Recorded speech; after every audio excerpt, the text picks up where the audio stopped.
Bom dia, senhoras e senhores. Sejam bem-vindos à conferência da Axia Energia para a discussão dos resultados referentes ao terceiro trimestre de 2025. Estão presentes aqui hoje senhor Ivan de Souza Monteiro, presidente da Axia Energia, senhor Eduardo Rayama, vice-presidente financeiro e de relações com investidores, senhor Antônio Varejão de Godoy, vice-presidente de operações e segurança, senhora Camila Araújo, vice-presidente de governança, riscos, compliance e sustentabilidade, senhor Hélio Wolff, vice-presidente de estratégia e desenvolvimento de negócios, senhor Ítalo Freitas, vice-presidente de comercialização e soluções em energia, senhor Juliano Dantas, vice-presidente de inovação, P&D, digital e TI, senhor Marcelo de Siqueira Freitas, vice-presidente jurídico, senhor Renato Carreira, vice-presidente de gente e serviços, senhor Robson Pinheiro de Campos, vice-presidente de engenharia de expansão, e senhor Rodrigo Limpe, vice-presidente de regulação institucional e mercado. E informamos que esse evento está sendo gravado e será disponibilizado no site de Relações com Investidores da companhia, assim como a apresentação aqui divulgada, ambas em português e inglês. Destacamos que, para quem precisar de tradução simultânea, temos a ferramenta disponível no ícone do globo escrito Interpretation, localizado no centro inferior da tela. Ao selecioná-lo, escolha seu idioma de preferência. Para aqueles ouvindo a videoconferência em inglês, a opção de silenciar o áudio original em português, clicando em Mute Original Audio. Para a sessão de perguntas e respostas, caso deseje fazer alguma pergunta, por favor utilize o ícone Q&A no botão inferior de sua tela, informando seu nome, empresa e pergunta. Por padrão, seu nome será anunciado para que faça sua pergunta ao vivo. Nesse momento, uma solicitação para abrir seu microfone aparecerá na tela. Caso não queira ativá-lo, por favor informe junto à pergunta no campo Q&A, para que nosso operador leia em voz alta. Antes de prosseguir, gostaríamos de esclarecer que eventuais declarações que possam ser feitas durante essa teleconferência relativas às perspectivas de negócio da companhia, projeções, metas operacionais e financeiras, constituem-se em crenças e premissas da diretoria da Axia Energia, bem como informações atualmente disponíveis para a companhia. Considerações futuras não são garantias de desempenho, pois envolvem riscos, incertezas e, portanto, dependem de circunstâncias que podem ou não ocorrer. Os investidores devem compreender que condições econômicas gerais e outros fatores operacionais podem influenciar nos resultados expressos em tais condições futuras. Agora, gostaríamos de passar a palavra ao senhor Ivan Monteiro, presidente da Axia Energia, que iniciará a apresentação. Por favor, senhor Ivan, pode prosseguir. Bom dia a todos. Sejam muito bem-vindos à divulgação dos resultados da Axia Energia no terceiro trimestre de 2025. Desde a capitalização, nosso compromisso foi de construirmos uma empresa eficiente, transparente, de resultados previsíveis e voltada para atender às necessidades dos seus clientes. Os eventos de destaque nesse trimestre refletem a continuidade desta trajetória. Primeiro, uma remuneração recorde para os acionistas, com pagamento adicional de 4,3 bilhões de reais, se somando aos 4 bilhões que já havíamos anunciado para o exercício de 2025. Isso só foi possível com todo o processo de de-risking que foi colocado em prática desde o processo de capitalização. Segundo item de destaque, o aumento da margem de geração, seguindo toda uma estratégia da construção de uma empresa voltada para clientes, com uma equipe de comercialização hoje montada com processos muito robustos e que nos permitem, tanto do lado financeiro quanto do lado de atuação comercial, capturar os benefícios desse incremento da margem. A contínua gestão do nosso portfólio de participações, aqui dois exemplos, a alienação da nossa participação na EMAI e a alienação da nossa participação na Eletronuclear, que se seguiu a alienação da nossa participação na térmica a carvão de Candiota, que se seguiu a alienação das nossas participações nas térmicas a gás, que se soma à venda da participação e do ativo de Santa Cruz. A Eletronuclear complementa a saída da Axia Energia do segmento nuclear, que se iniciou com o acordo de conciliação com o governo, onde nós não tínhamos e não tínhamos mais a obrigatoriedade de acompanhar o investimento na construção da usina nuclear de Angra 3. A compra da participação na Tijoá Energia se soma a vários processos de descruzamento de participações que realizamos ao longo desses 2 anos. Muito nos orgulha o crescimento do investimento de uma média histórica do período estatal entre 2,5 e 3 bilhões de reais para uma média histórica, acelerando que devemos atingir esse ano 10 bilhões, muito focado na eficiência operacional e a participação ativa nos leilões, como está destacado no último leilão de transmissão, onde fomos vencedores de 4 lotes. Eu agradeço muito a participação de vocês nesse evento e passo a falar para o vice-presidente financeiro, nosso CFO, Rayama. Obrigado, Ivan. Bom dia a todos. Gostaria de passar para o slide 7, dando um pouco de destaques financeiros. Primeiramente, a nossa receita apresentou uma queda, olha, tanto do ponto de vista societário quanto do ponto de vista regulatório, mas aqui vale alguns destaques.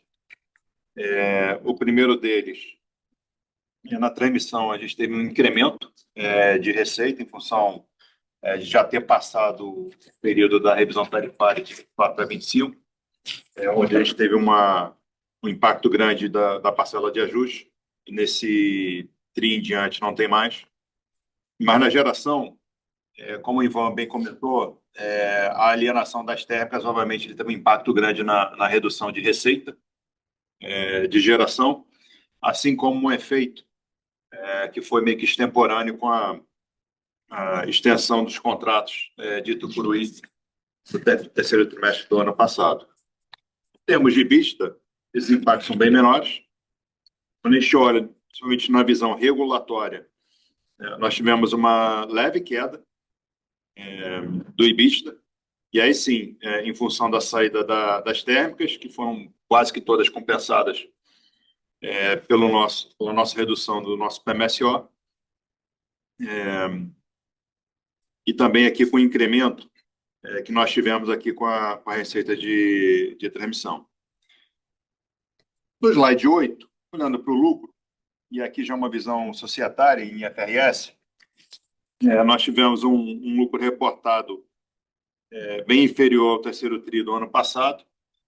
Isso aqui foi basicamente pela provisão que nós fizemos com o nosso contrato de compra e venda em eletronuclear nesse trimestre, e no trimestre do ano anterior, em função da revisão tarifária, que teve um impacto positivo no reconhecimento de receitas de transmissão. Quando a gente olha ajustado por esses efeitos, nós teríamos tido uma queda de mais ou menos 68%, muito aqui em função de vários outros efeitos de venda de ativos e outros impactos que acabaram tendo um pouco aqui na remuneração total.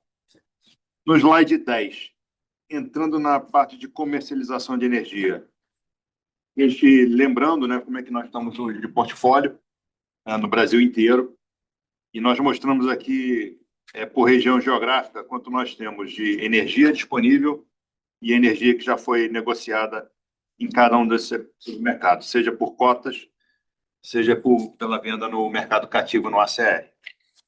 E isso aqui ele impacta, obviamente, diretamente na energia que nós temos disponíveis para transacionando no nosso mercado livre.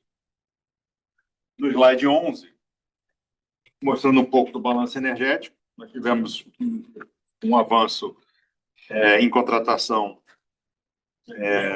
nos anos de 26 e 27, mas aqui o destaque que nós gostamos de dar é realmente o incremento, como o Ivan bem comentou no início, do número de clientes, nessa agenda de transformar a empresa voltada para o seu cliente final. No slide 12, falando um pouco da contribuição da geração no nosso resultado, pelo segundo trimestre consecutivo, nós tivemos resultados bons na margem de comercialização. Como nós havíamos comentado no primeiro trimestre, aquele leve resultado fraco na margem de comercialização implicaria em resultados robustos nos trimestres seguintes do ano, é o que nós vamos entregando. E no quarto trimestre, no gráfico à direita, nós mostramos justamente quanto nós temos de energia ainda disponível para estar transacionando no ACL, dado esse avanço dos preços de energia. A expectativa é que tenhamos mais um trimestre forte de resultados. No slide 14, entrando um pouco agora na nossa alocação de capital, o grande destaque aqui foi a assinatura do contrato de venda da eletronuclear. Com a conclusão da venda, nós estaremos recebendo 535 milhões pela participação, mas mais do que isso, nós estaremos liberando as garantias todas assumidas por nós ao longo dos anos em favor da eletronuclear, passando a ser o garantidor a JF, assim como as debêntures que nós nos comprometemos a colocar em eletronuclear para a conclusão da revitalização de Angra 1, no montante de 2,4 bilhões. No slide 15, o que aconteceu desde o último trimestre até agora, além da eletronuclear, foi a assinatura da venda da nossa participação em EMAI, por quase 480 milhões, mais um earn-out. A conclusão da venda da última usina térmica que nós tínhamos, que é Santa Cruz, e também a aquisição da participação de 50,1% na usina de Três Irmãos, Tijuá Energia, por 247 milhões. No slide 16, nós mostramos como se encaixa o leilão de energia de transmissão que nós fomos vencedores na semana anterior.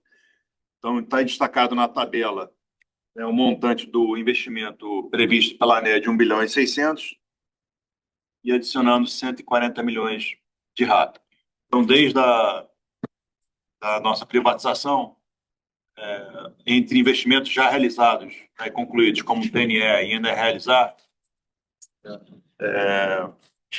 nós tivemos aí 17 bilhões e 400 de investimentos, com incremento de 2,4 bilhões na receita de transmissão, mostrando aí a nossa competitividade no segmento. No slide 17, quando nós juntamos tudo que ocorreu desde a última divulgação de resultados com declaração de dividendos de 4 bilhões, ou seja, assinatura da venda de unidade nuclear, assinatura da venda da nossa participação em EMAI e aquisição de Tijuá, a nossa participação no leilão de transmissão e essa declaração de 4,3 bilhões, isso tudo faz parte da nossa metodologia de capital. Aqui no slide 18, nós mostramos como se dá. Isso se dá através das entregas consistentes, de tudo que nós fizemos para simplificar a estrutura e reduzir o risco da companhia.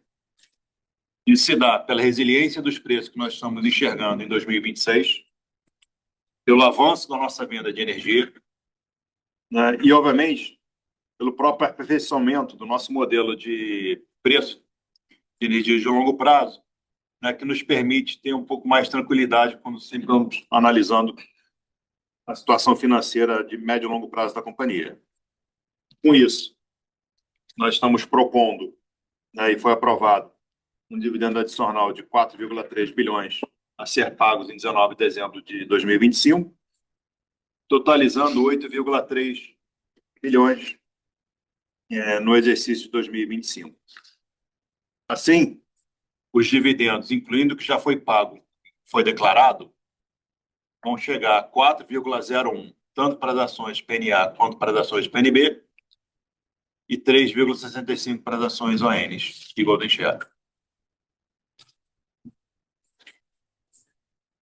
Por fim, no slide 19, entrando na nossa agenda ESG, eu acho que aqui é importante destacar a nossa parceria com o Google Cloud, para melhorar bastante a nossa previsão climática usando inteligência artificial, de tal forma que vai ampliar bastante a nossa capacidade de antecipar eventos extremos e fortalecer a nossa resiliência operacional e energética.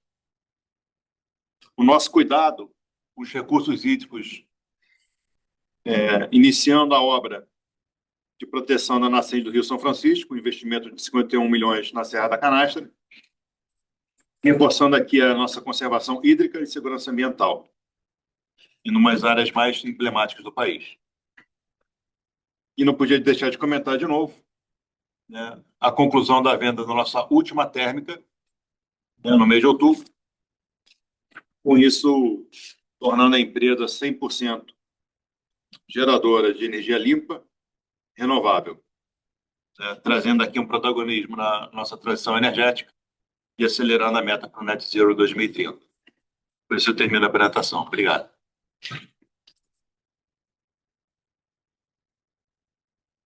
Iniciaremos agora a sessão de perguntas e respostas para investidores e analistas. Caso deseje fazer alguma pergunta, por favor, informe seu nome e empresa via ícone de Q&A, no botão inferior de sua tela.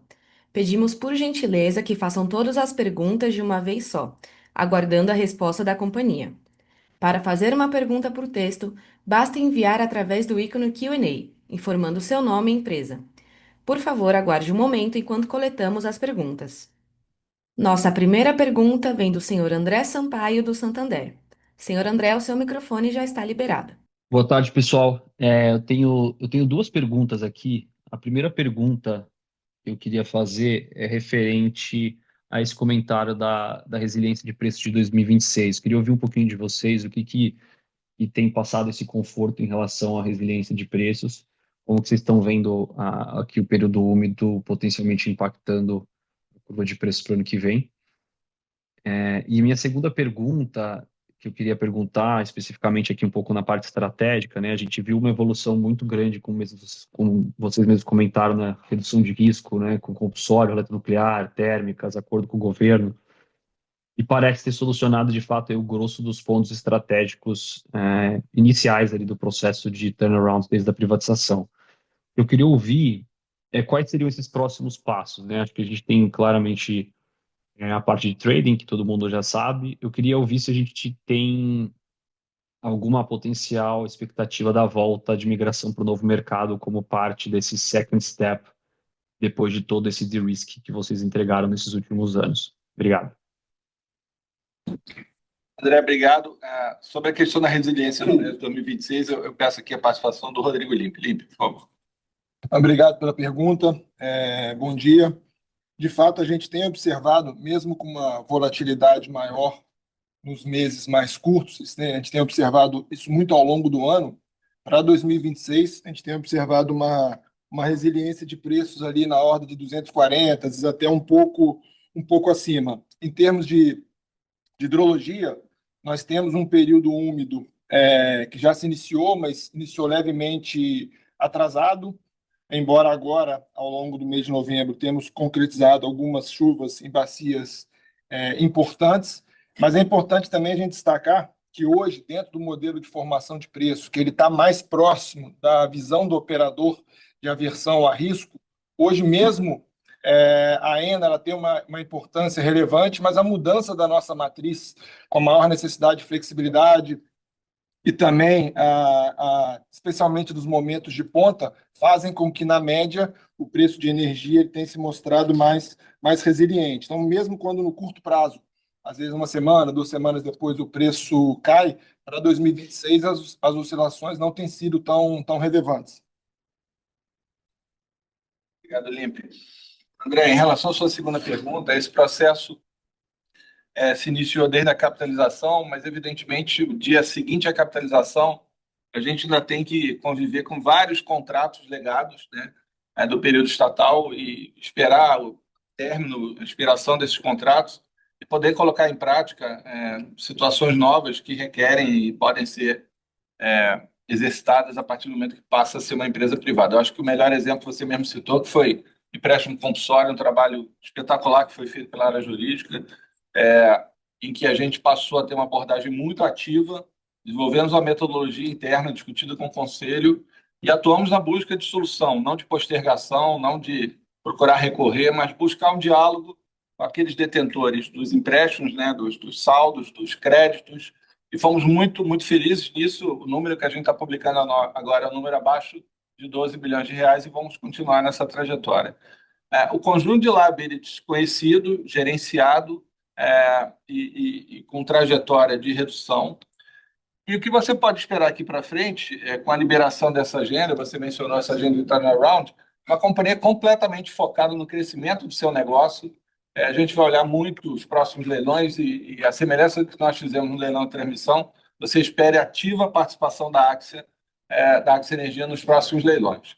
Espero ter respondido a tua pergunta. E a agenda de governança é uma agenda que, naturalmente, no momento adequado, será discutida com o Conselho de Administração. Obrigado, pessoal. Nossa próxima pergunta vem do senhor Bruno Amorim, da Goldman Sachs. Senhor Bruno, seu microfone já está liberado.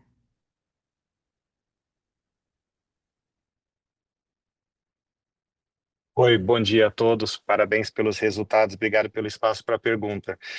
Eu tenho aqui duas perguntas com relação à alocação de capital. A primeira se o foco da empresa deve continuar sendo remuneração dos acionistas através de dividendo, complementado com o investimento primariamente em reforços e melhorias, ou se tem alguma outra avenida de alocação de capital que a empresa entende que pode ser relevante num horizonte próximo. E a segunda pergunta na verdade, um pedido de esclarecimento sobre a metodologia utilizada para a definição do pagamento do dividendo. Eu entendi que a metodologia de vocês ela tenta balizar um target de dívida líquida EBITDA no futuro, e conforme vocês vão ganhando confiança que vão atingir esse objetivo, vocês vão pagando dividendo. A dúvida é em que medida essa alavancagem que vocês usam como referência já inclui como redutor da dívida líquida os ativos que estão disponíveis para venda. Eu pergunto isso porque uma das razões que vocês mencionaram para pagar esse dividendo agora foi a venda de alguns ativos recentemente. Então, é mais para entender se, quando vocês estão anunciando um dividendo, vocês já estão considerando que os ativos que estão disponíveis para venda vão ser vendidos ao longo dos próximos anos, ou se não, conforme os ativos vão sendo vendidos, isso vai trigando dividendos maiores próximo ao evento da venda. Obrigado. Bruno, obrigado. Não necessariamente, a gente não leva em consideração ativos que não foram ainda comercializados, tá? Não é essa a lógica da metodologia. E sobre a alocação de capital, voltando ao início da sua pergunta, você está correto. A partir do momento que a companhia, né, a administração, passa a ter uma gestão, assim, a gente sempre tinha a impressão que a gente estava atrás da curva. E agora a gente se sente um pouco conhecendo os riscos inerentes dessa companhia e preparando a companhia para conviver com esses riscos de uma forma muito proativa, nas mais diversas vertentes, seja a vertente financeira, seja a vertente operacional. Em todas elas, o objetivo final é conhecido e tendo segurança sobre o fluxo de caixa futuro da companhia, você tem muito mais tranquilidade em propor a discussão do Conselho de Administração em relação à alocação de capital. Mas eu queria passar um pouco aqui a palavra para o Hélio, para ele comentar um pouco como é essa decisão, principalmente ele que conduz e lidera as operações de M&A e também as nossas participações em leilão. Depois um pouco do Rayama para falar um pouquinho mais da metodologia. Hélio, por favor. Obrigado, Ivan. Bom dia, Bruno. Obrigado pela pergunta. É bem verdade que, né, o passado recente, em termos de alocação de investimento em termos de alocação de capital para investimento, a gente vem focando bastante em transmissão. Primeiro, né, logicamente, nosso foco principal, que é reforço e melhoria. E o segundo ponto tem sido os leilões de transmissão, que tem se mostrado atrativos. A gente vem progressivamente participando. Participamos na semana passada, já um próximo no radar para março de 26, mas já para 26 a agenda já incrementa com alguns outros tópicos, né? A gente tem o próprio leilão de capacidade também em março de 26, a gente planeja participar com algumas usinas hidrelétricas, e para o segundo semestre já está se vislumbrando a possibilidade de um leilão de bateria. Então, a nossa agenda ela quer dizer, primordialmente de construção de opcionalidade de investimento, à medida que a gente vê a oportunidade de alocar um capital para uma opção, seja de leilão, seja fora do leilão, a gente vem fazendo progressivamente. E como o Ivan disse, quer dizer, quesito simplificação, a agenda continua, a gente fez bastante coisa até agora em 25, mas tem alguns ativos que a gente ainda busca uma possibilidade de simplificar a companhia e vai continuar fazendo, desde que fizer sentido e geração de valor para a Axia. Obrigado. Raema, por favor. Bruno, só para esclarecer melhor essa questão de como é que a gente simula, né, para entender quanto nós temos de fato de capital para ser alocado no tempo. Como o Ivan comentou, obviamente, operações de M&A que ainda não estão concluídas ou só estão ainda no papel um desejo nosso de querer fazer, não estão. Porque aqui a gente tem que ser conservador, seja na hora de gastar, seja na hora de achar que vai receber e que não vai receber. Tem que ser por dois lados. Assim como o preço de energia. Preço de energia, a gente só coloca para frente, mais para médio prazo, contratos que de fato estão assinados, mas aquilo tudo que não está assinado, a gente vai usar preços conservadores, né? Porque é assim que foi construída a metodologia para deixar a empresa o tempo todo robusta para enfrentar essa volatilidade que nós estamos enxergando hoje em dia no mercado. Então, a gente segue isso aqui a ferro e fogo. Esse dividendo ele foi uma combinação de vários fatores, como a gente comentou na apresentação, desde da assinatura da venda de eletronuclear, como o preço resiliente, como o Limp bem comentou, para 26, como a aquisição, por exemplo, da participação em TJOA, que nos permite, de fato, ter o controle do fluxo de caixa, de uma subsidiária, de uma participação nossa. Então, ele é todo construído para que a gente tenha, de fato, a tranquilidade de operar uma empresa como a nossa nesse ambiente, tá? Obrigado, bom dia. Bom dia, Bruno. Nossa próxima pergunta vem de Maria Carolina Carneiro, do Banco Safra. Senhora Maria, o seu microfone já está liberado. Alguém me ouve agora? Agora sim, pode prosseguir. Obrigada pelo call. Voltando na pergunta sobre a alocação de capital, aproveitando que vocês mencionaram a participação no leilão de sexta-feira, se vocês puderem dar um pouquinho mais de cor aqui sobre a estratégia de participar, em especial nos lotes de síncrono, né? Até porque aqui no Brasil não é comum, para a gente entender, comparando com os outros ativos que vocês estão desenvolvendo, questão de sinergia, se é que existe, potencial de antecipação ou não de lote aqui, mas para a gente poder tentar entender a atratividade desse lote, né, e até comparando com outros tipos de lote, como é que vocês enxergaram aqui a oportunidade, né, para fazer o bid, e vocês acabaram de mencionar a possibilidade de participação no leilão de reserva de capacidade, né, dado que saíram aí as portarias, se vocês puderem comentar um pouquinho até a visão de vocês sobre a portaria, o fato de ter aquele produto adicional 2031 para hidráulica, né? E obviamente vocês puderem ajudar a gente a entender quais que seriam os ativos aqui que de fato a gente poderia ver como competitivos, se vocês puderem passar, né? Obviamente para participar desse leilão. Obrigada. Obrigado, Carol. Carol, um dos grandes benefícios da previsibilidade do fluxo de caixa futuro da companhia é a gente poder se programar, participar com muita competitividade nesses leilões, capturar as sinergias dos ativos já existentes, com os ativos que serão construídos, né, se a companhia for vitoriosa no leilão, e uma relação muito diferente com os nossos principais fornecedores, tá? Hoje em dia, a gente pode fornecer uma previsibilidade muito grande em relação a que compromisso nós demandaremos, que mês, que ano, e faz com que o fornecedor possa se programar também, se preparar para isso. Eu passo a palavra aqui para o Hélio para explorar um pouco da nossa estratégia em relação ao último leilão e como é que a gente está se posicionando em relação aos leilões futuros. Depois, eu não sei se Limp gostaria de comentar sobre o que a gente está vendo no edital que foi colocado até então. Obrigado, Carol. Bom dia, Carol. Obrigado pela pergunta. Assim, o approach que a gente tem para os leilões de distribuição são similares. A gente avalia todas as oportunidades e sempre vida com total cuidado com relação à geração de valor para o grupo. Então, isso é primordial para qualquer tipo de participação e não foi diferente nesse leilão. Eu acho que não só nos lotes que a gente não foi vencedor, a gente também foi competitivo, também participou ativamente, e logicamente acabamos sagrando vencedor nos 6A, 6B, 7A, 7B, que são, como você bem comentou, quer dizer, eles são um pouco diferentes, porque eles têm um conteúdo de equipamentos maior, né? Então, no todo, então tem menos obra civil e mais equipamento, e logicamente ele se mostrou bastante competitivo, né, nesse produto, né?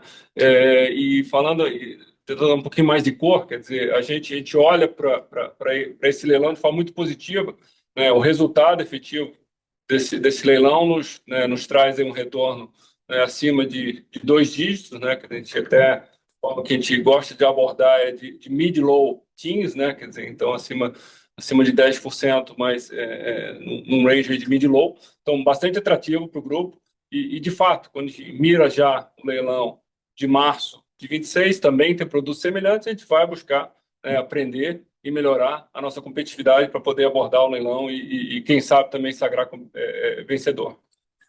Para o leilão de capacidade, a gente costuma não detalhar quais são as hidros que a gente vai participar, mas a gente tem um portfólio, né, bastante amplo, de possibilidades, né, de quase 6 GB. Né? Logicamente, não são 6 GB que a gente vai conseguir qualificar para o leilão, mas ao longo dos anos a gente vai permitir que esses 6 GB possam ser implementados, e uma parcela disso a gente vai habilitar para o leilão de março. A gente visa a participação no leilão. Então, acho que é isso que a gente pode comentar do leilão de hidro. E dos produtos, né, acho que é bem positivo, né, o fato de ter um produto de 31 também, a gente passa a ter uma oportunidade adicional, né, para vender esse aumento de capacidade das nossas usinas hídricas.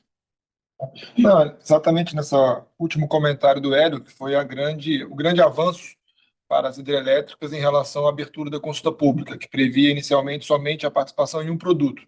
Agora foi incluído o produto 2031, que é mais uma oportunidade para tentarmos colocar nossos projetos de pé e também até um reconhecimento, acho que do poder concedente, da importância das hidrelétricas para o atendimento às necessidades de flexibilidade do sistema.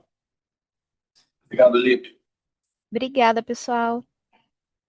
Obrigado, Carol. Nossa próxima pergunta vem do senhor Antônio Junqueira, do BTG. Senhor Antônio, seu microfone já está liberado.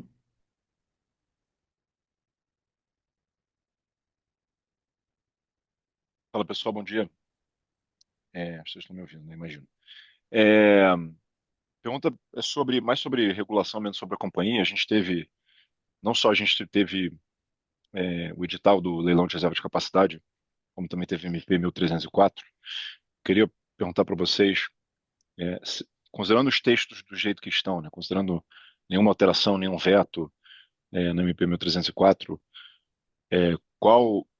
quais impactos vocês esperam para o negócio de vocês no horizonte de 3 a 5 anos, para custo marginal de expansão, para, enfim, se os incentivos corretos foram desenhados ali, e, por fim, se vocês fossem os formuladores de política pública, quais alterações vocês fariam ali, principalmente na 1304?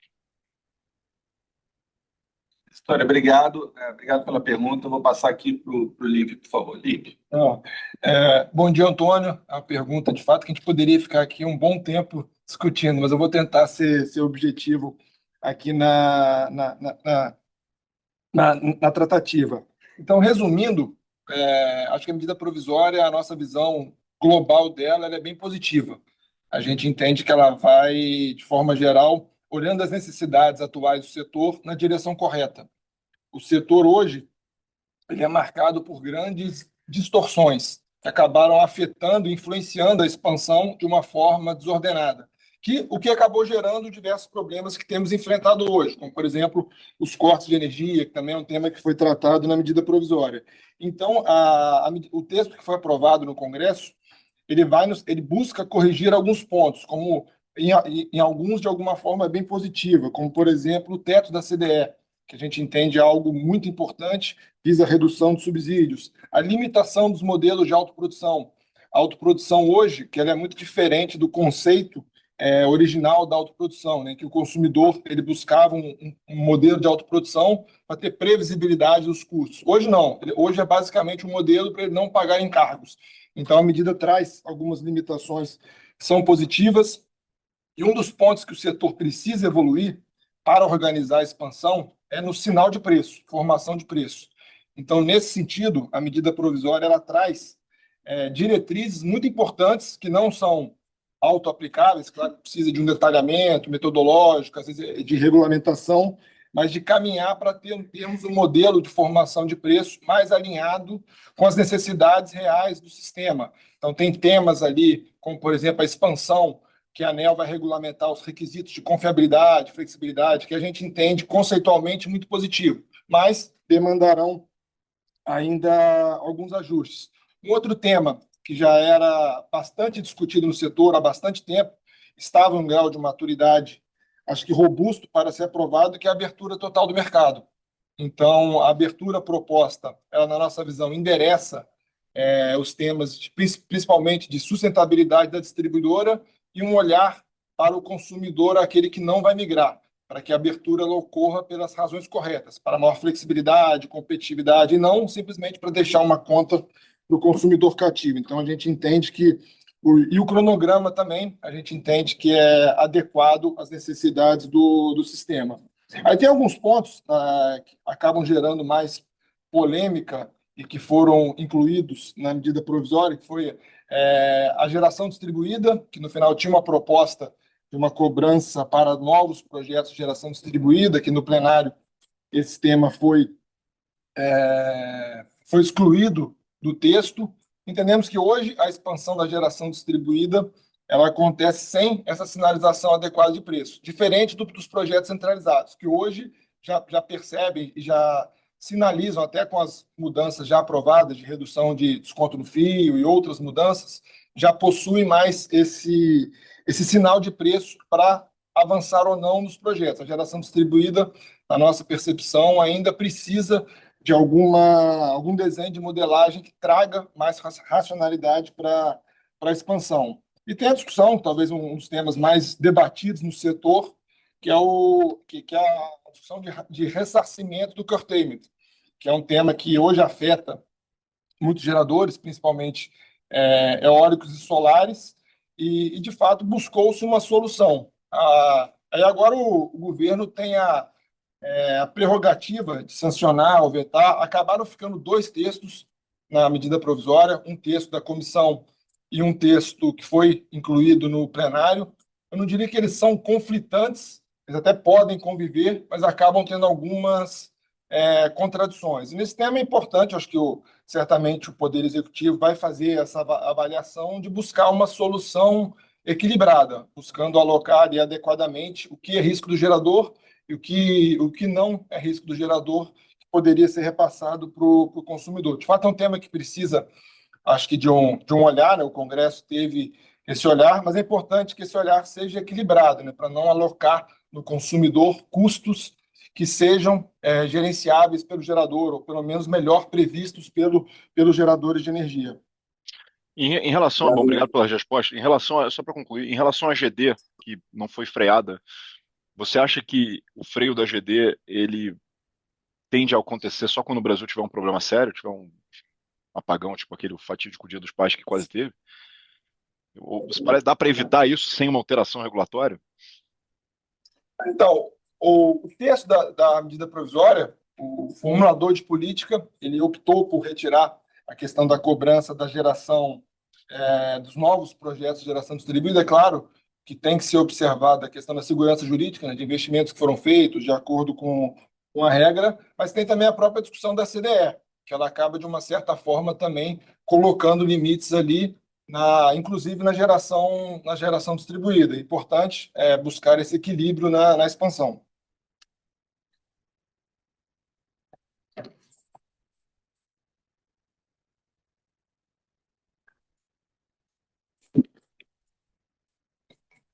Nossa próxima pergunta vem do senhor Gustavo Faria, do Bank of America.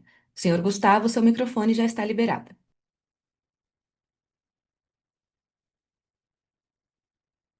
pessoal, obrigado pela oportunidade aqui. Eu tenho duas perguntas, uma pergunta mais operacional e outra bem mais direta. A mais operacional seria sobre o ganho de modulação das hídricas, né, que vocês até comentaram nos anexos ali da apresentação. Eu queria perguntar como que vocês enxergam o mercado de trading de energia para esse produto específico de hedge de modulação para as outras fontes, né? Algumas comercializadoras ainda comentam que existe muita pouca liquidez para o mercado futuro sobre essa modulação e praticamente o benefício ele fica claro apenas no preço realizado passado, né? Mas assim, a pergunta é como que vocês enxergam essa liquidez e talvez a formação de um mercado desse spread de hídrica para frente, e se vocês conseguem dar uma cor de como que vocês esperam que isso aí seria precificado nos contratos também mais para frente, e não só no spot. E a minha segunda pergunta seria mais na recorrência do pagamento de dividendos. Se vocês anunciaram dividendos tanto no segundo como no terceiro TRI, né, mas queria fazer mais uma pergunta sobre essa recorrência dos dividendos nos próximos trimestres. Se a gente pode esperar essa recorrência por TRI mesmo, ou se vocês acham que para frente, né, já que agora a política já é bem mais entendida pelo mercado, seria mais interessante ter uma visão de um período mais fechado e de alguns trimestres mais consolidados. Obrigado. Obrigado, Gustavo. Eu passo aqui para o Ítalo sobre a questão da modulação, por favor. Eu começo, obrigado, Ivan. Eu começo passando para o Limpe, para ele dar uma explicada um pouco sobre a questão de como o processo da modulação está hoje. Depois passa para mim, que aí a gente discute essa questão do trading e esse produto que está no mercado. Então, Obrigado, Ítalo. não, esse tema da modulação, ele até pouco tempo atrás, eu diria que 1 ano, 2 anos, ele não era ainda tão perceptível. Hoje a gente até fez questão de colocar um slide específico com esse detalhamento para que seja possível uma quantificação para cada uma das fontes. E, de fato, a hidrelétrica, como ela é a fonte que provê suprimento naqueles horários e que temos preços mais altos, ela acaba tendo o benefício da modulação. No último trimestre ficou na ordem ali de R$14, R$15. A expectativa é que ele tenha um crescimento, não tão grande, mas tem um crescimento de modulação e vai crescer à medida em que o preço reflita mais adequadamente as necessidades do sistema, ou até que a expansão volte a evitar que tenhamos necessidades de rampas tão latentes. Então, hoje, ela é um benefício capturado pelas fontes, aquelas que têm modulação, e aquelas que não têm, naturalmente, elas acabam ficando expostas. Sobre a liquidez do produto modulação no trading, aqui como o Ítalo comentou, eu volto aqui para ele falar. Obrigado, Limpe, pela explicação. Então, nós somos aqui, o Brasil é um mercado que eles chamam, né, Energy Only, que você oferta a energia, né? E dentro, o Limpe explicou, dentro dessa energia está a característica de modular o sistema, né? No nosso caso aqui da hidrelétrica. Hoje, até agora, a gente não vê nenhuma discussão efetivamente de um produto de modulação no mercado, principalmente relacionado a você modular uma solar, uma eólica. Então, hoje não é um produto líquido, né? Não é um produto que você vai estar colocando na prateleira e vai ter uma venda efetiva, né? Existe, mais no futuro, a opção, né, ou a possibilidade de existir esse produto. Mas uma série de regras e pontos devem ser alterados aí nas regulações para que a gente venha a ter esse produto modulação efetivamente no mercado como o Brasil. Obrigado, Ítalo. Eu passo aqui para o Raela falar um pouco, Gustavo, sobre essa questão da recorrência dos dividendos. Obrigado, Gustavo. O que a gente pode falar que vai ter recorrência todo trimestre nós vamos atualizar a nossa metodologia em função dos eventos que ocorreram. Esses eventos podem ser desde o que nós passamos agora nesse trimestre, como a assinatura da venda da eletronuclear, assinatura da venda da EMAIA, compra de Tijoá, os leilões de transmissão e assim por diante, a própria visão de preço para 2026, né? Ou, porventura, se ocorrerem vendas significativas a preço que, de fato, né, a gente fale, ó, vamos assinar contratos de médio e longo prazo, porque agora faz sentido, esse vai estar na nossa conta. Então, essa é a única coisa que eu posso afirmar que faremos.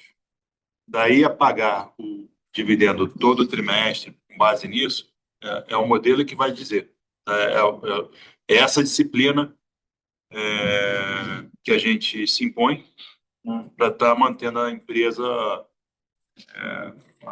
solidez financeira que nos permita, de fato, só executar aquilo que a gente acha que vai gerar valor, a gente acha que foi o momento correto, não ser forçado a ter que tomar atitudes, né? Então, eu posso falar sobre dividendos ou metodologia, tá? Obrigado, Raia.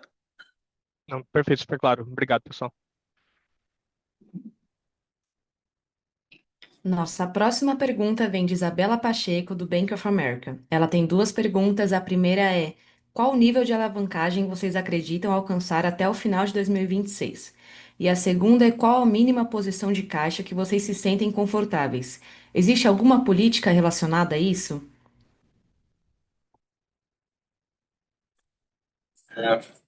Obrigado, Isabela. Raima, por favor.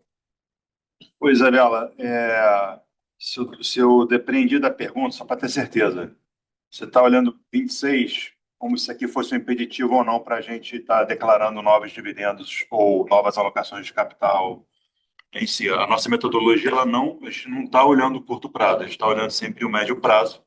É uma metodologia que olha 5 anos.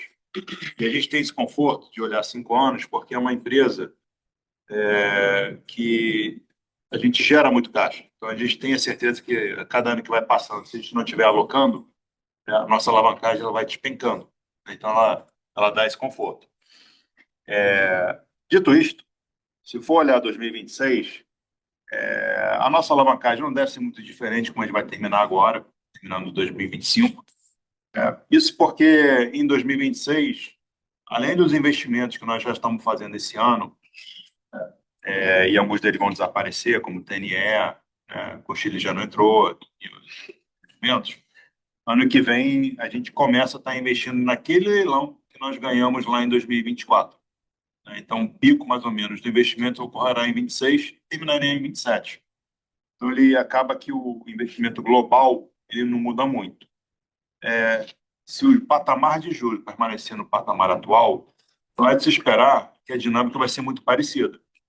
A de 27 em diante, conforme o capital alocado que a gente tem hoje, ele cai, a gente começa a desalavancar muito. Então, por isso que a gente não olha o curtíssimo prazo. Tá?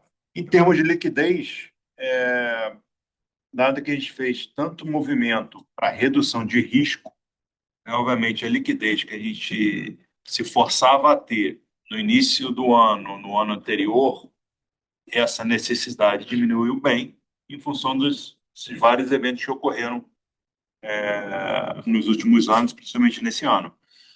Mas a gente, dado o nosso porte, a gente não pode simplesmente botar o caixa a zero. Então, que a gente, de fato, é uma empresa muito grande, mesmo considerando que o mercado de renda fixa cresceu bastante nos últimos anos. Sempre tem uma preocupação. Caixa mínimo, não tem um número para falar, mas eu diria que hoje a gente está rodando com 20 e poucos bilhões. Rodar, por exemplo, abaixo de 10 bilhões, eu não estaria rodando nunca abaixo de 10 bilhões por enquanto essa empresa. Tá? Mas mesmo precisa estar com 20 e tantos, 30 bilhões para rodar uma empresa como essa, dado tudo que nós já fizemos. Obrigado, Raia. Nossa próxima pergunta vem de Raul Kandevich, do XP. Senhor Raul, seu microfone já está liberado. Pessoal, bom dia. Obrigado pelo call. Eu tenho 3 perguntas aqui. A primeira é referente à própria questão de Tijuá, né? Vocês mencionaram aí a potencial participação no leilão de reserva de capacidade. Eu entendo que isso possa ser uma das alavancas de valor, mas acho que também tem outras alavancas que eu acho que seria interessante explorar com vocês que podem ser relevantes. A primeira é um ativo que vem desalavancado, né? Eventualmente deve ter alguma geração de valor aí num recap eventual, mas existem outras alavancas em Tijuá, essa é a primeira. Aí a segunda é referente a dividendos ainda, dado a evolução dos debates da 1087, o anúncio dos 4,3 bi desse trimestre já são o que a companhia espera para o ano fechado, ou caso de fato haja aprovação da 1087, existe a possibilidade de termos mais uma distribuição ainda esse ano para evitar taxação adicional. E aí a terceira é sobre armazenamento, que vocês já tocaram um pouco no assunto, né? Mas eu entendo que a MP traz aí um debate mais amplo sobre o tema e agora está na alçada da ANEEL determinar como é que vai evoluir a implantação dessa tecnologia, né, nas vias regulatórias. Aí eu queria entender como a companhia tem se posicionado, porque no final existem diferentes potenciais vertentes de aplicação de BESS no sistema, né? Então, entender um pouco qual é o posicionamento estratégico da companhia, se a ideia da companhia é mais olhar só se for via leilão, ou se existem outras formas de empurrar uma agenda, por exemplo, mais para transmissão. Enfim, entender um pouco da cabeça da companhia sobre BES, dado que é uma oportunidade, mas também um risco, pelo menos de forma conjuntural, se a gente tem uma adoção muito rápida de limitação de ganhos de modulação. Obrigado. Obrigado, Raul. A primeira e a terceira pergunta eu vou pedir para ele responder e deixa do dividendo para o Rayana. Por favor. Então vamos lá. TJ. Bom dia, Raul. Obrigado pela pergunta. Acho que você já falou bem, quer dizer, Tijuá, a aquisição por si só, acho que já é uma decisão bem adequada e bem vantajosa, que a gente compra aí 50% de uma usina de 800 mega, uma usina cotista, né, com sistema de cotas, e que traz aí um histórico. Se a gente olha o resultado já em 24, 136 milhões, né, uma usina sem dívidas, você bem falou, então, por si só, a aquisição já é vantajosa para a Axia, e até porque, quer dizer, se ativa ele vinha de uma disputa, né, uma disputa judicial com arbitragem, então a gente não só faz uma aquisição vantajosa, como a gente encerra um litígio, uma discussão, logicamente, a gente também é positivo para outra parte. Então, a gente encerra essa discussão e, de fato, quer dizer, o principal alavanca aqui é a questão da possibilidade de expansão, e você já tem 3 espaços para colocar três máquinas adicionais na usina, a parte civil já tá pronta, então tem uma vantajosidade. Para o leilão de março, não é possível a participação, né, até pela regra do leilão, né, com relação ao fato que a usina é 100% por cotas, mas a gente acredita que esse tipo de expansão faz sentido, né, faz sentido para o Brasil, faz sentido para a empresa, então com o tempo a gente viabiliza. Em relação às baterias, né, a pergunta 3, a gente sim, né, a gente já tem um pipe bem expressivo de bateria, vem estudando isso há bastante tempo, né, as diversas possibilidades e modalidades. Logicamente, a forma como o sistema brasileiro está constituído, não permite ainda a captura, né, do valor do intraday, que é algo que a gente acha que deveria ser bastante interessante, né, porque, de forma geral, quer dizer, a solução bateria ela é necessária para o sistema, ela vai vir, né, a gente enxerga esse interface em vários outros mercados, de forma bastante avançada, no Brasil ainda se iniciando, e claramente, quer dizer, a oportunidade de mais curto prazo que a gente enxerga é o leilão de baterias, né, que ainda as regras não estão postas, né, mas a gente também, idealmente, gostaria de ver alguma possibilidade de maximização de valor através da operação intraday, né, que ainda não existe. Mas seria um cenário ideal para que o mercado se desenvolva não só através de leilão, mas de soluções de mercado efetivas para a bateria. Obrigado, Hélio. Com relação à questão do dividendo, esse último pagamento não levou em consideração a autorização e a tributação dos mesmos, mas eu peço aqui a contribuição do Rayana. Rayana, por favor. Obrigado, Raul. Em relação a dividendos, obviamente nós estamos acompanhando a questão da taxação ou não sobre os dividendos, mas o que eu posso afirmar é que qualquer decisão da companhia em relação a isso, a primeira coisa que nós vamos olhar é a nossa metodologia de capital. Em havendo espaço, fazendo sentido, e a gente achar que economicamente para os nossos acionistas faz sentido declarar um adicional antes do final do ano, certamente nós estaríamos fazendo, mas a metodologia de alocação de capital que nós desenvolvemos é que, de fato, vai ditar esse, esse pagamento, declaração ou não, tá? Não, tá ótimo, tá claro. Obrigado. Obrigado. Nossa próxima pergunta vem de Rafael Dias, do Banco do Brasil. Gostaria de saber qual a margem EBITDA esperada e o capex de manutenção ao longo da concessão para os lotes recentemente conquistados no último leilão de transmissão de compensadores sincrônicos. São os mesmos dos ativos tradicionais, linhas de transmissão e subestações? E a segunda pergunta é: esperam algum tipo de eficiência sobre o capex da ANEEL para esses ativos? Obrigado, Rafael. Passa aqui para o Hélio, por favor. Obrigado, Rafael. Perguntas bem objetivas, né? Quer dizer, acho que em termos de margem, ela é mais alta, né? Quer dizer, a gente enxerga a margem um pouco mais alta dos ativos tradicionais, então esse é o primeiro ponto. E claramente, quer dizer, né, a competitividade que a gente trouxe para esse produto, os outros do leilão, também é o que o Ivan comentou no passado. É uma relação de confiança e de comprometimento com os nossos fornecedores que nos traz uma competitividade que diz respeito à CAPEX. Então, claramente, né, logicamente, a gente visualizou e implementou, né, essa otimização do CAPEX. Né? Então, tem uma vantajosidade, sim, em relação ao CAPEX original da ANEEL. Eu acho que os números que eu vi aí no mercado circulando em relação à apreciação do que seria esse desconto são relativamente tímidos, perto do que a gente obteve. Então, de forma geral, a gente vê sim, né, a possibilidade de otimização, que é o que a gente implementou, e vai continuar perseguindo, né, parcerias com nossos fornecedores para trazer uma melhor competitividade para a gente nos leilões. Obrigado, Hélio. Nossa próxima pergunta vem de Débora Borges, do Banco Safra.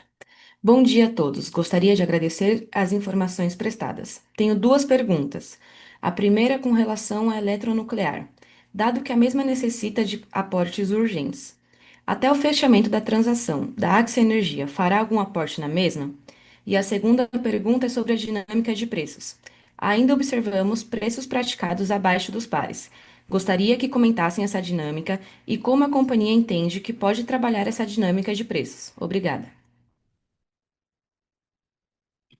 Obrigado, Débora. A gente continua participando como sócio na Sociedade da Eletronuclear e estamos acompanhando, através das discussões, junto com a gestão da companhia, as necessidades da companhia. Então, não posso adiantar para você eventual ou não aporte, isso é discutido na gestão do dia a dia. Sobre dinâmica de preço, Não, sobre dinâmica de preço, na verdade, você tem que tomar um pouco de cuidado quando você compara a gente com os nossos concorrentes, porque a gente, primeiro, é 100% hidrelétrica, uma parte contratada. Né?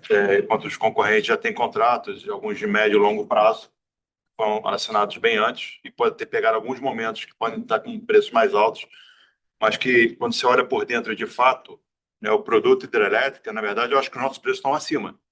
Tá? Porque ali tem muito produto que foi feito com eólicas e solares no momento que estava todo mundo desenvolvendo, né? Mas que aí no final do dia eles vão ter compra de energia que a gente não tem, de tal forma que a nossa margem de comercialização, de geração, provavelmente vai ser acima, tá? E crescente, né? Porque a dinâmica de preço, da forma que a gente está enxergando, tá com uma tendência de alta, né? obrigado, Raia. Nossa próxima pergunta vem do Gustavo Pimenta, do BTG Pactual. Prezados, a participação da TPI em Tijoá está alienada a outros credores da companhia. Quais as condições precedentes para a conclusão da transação? E a segunda pergunta é: qual a expectativa para o closing e vocês preveem alguma dificuldade em conseguir a aprovação da transação pelos credores da TPI? Bom dia, Gustavo. Passa aqui para o Hélio, por favor. Obrigado pela pergunta, Gustavo.